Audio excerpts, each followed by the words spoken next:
নমস্কার বন্ধুরা, আমার এই চ্যানেলে তোমাদের সবাইকে স্বাগত। আর জানো তো, সারাদিন আমাদের এখানে বৃষ্টি, তাই বাজারে যেতে পারিনি। ঘরে ছিল কিছু সয়াবিন, তাই দিয়েই ভাবলাম বানিয়ে ফেলি সয়াবিনের কোপ্তা। প্রথমে সয়াবিনগুলোকে ভিজিয়ে নিলাম, তারপর একটু মিক্সিতে ওগুলোকে মিক্স করে নিলাম। তোমরা দেখো কিন্তু। তারপর ডিম আর সয়াবিন আমরা যেই সাধারণত মশলা ব্যবহার করি সেগুলোই কেটে নিলাম, ভালো করে পরিষ্কার করে ধুয়ে নিয়েছি।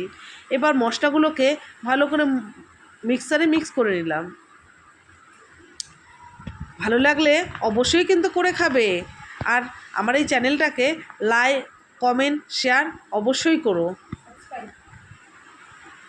তারপর মশলাগুলোকে যে মিক্স হলো, কিছুটা মশলা ওই কোপ্তার মধ্যে দিয়ে আমি নুন, হলুদ, একটু জিরের গুঁড়ো, দুটো ডিম ফাটিয়ে দিয়ে আর 2 চামচ কর্নফ্লাওয়ার দিয়ে ভালো করে মেখে নিলাম। জানো তো কর্নফ্লাওয়ারটা কেন দিয়েছি? যাতে না বড়াগুলো তেলে দেওয়ার সময় খুলে যায়।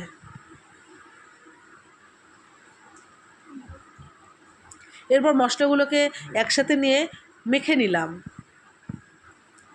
এদিকে কড়াইতে তেল দিয়ে দিলাম। তেলটা যে গরম হলো, আমি বড়াগুলো গোল গোল করে করে তেলের মধ্যে ছেড়ে দিলাম।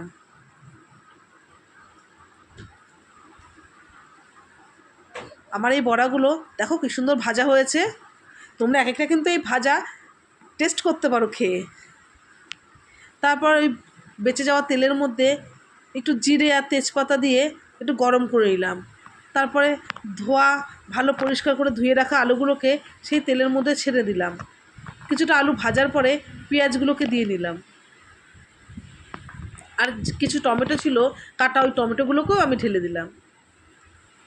তারপর বাটিতে রাখা যে মশলাগুলো সেগুলো আমি কড়াইয়ের মধ্যে ছেড়ে দিলাম। মশলাটা ভালো করে কষিয়ে নেওয়ার পরে তার মধ্যে আন্দাজ মতো নুন আর একটু চিনি দিয়ে ভালো করে কষিয়ে নিলাম।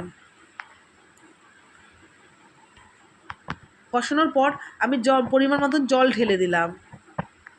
জলটা ঢালার পর যে আমার জলটা ফুটে আসলো, তার মধ্যে আমার বানিয়ে রাখা কোপ্তাগুলো আমি ছেড়ে দিলাম। দেখো কি সুন্দর তৈরি হয়ে গেল চটজলদি আমার কোপ্তা।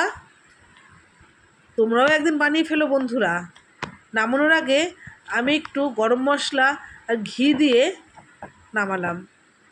জানো তো সবচেয়ে মজার ব্যাপার কি, এই কোপ্তা কিন্তু তোমরা রুটি, ভাত সব কিছু দিয়েই খেতে পারো।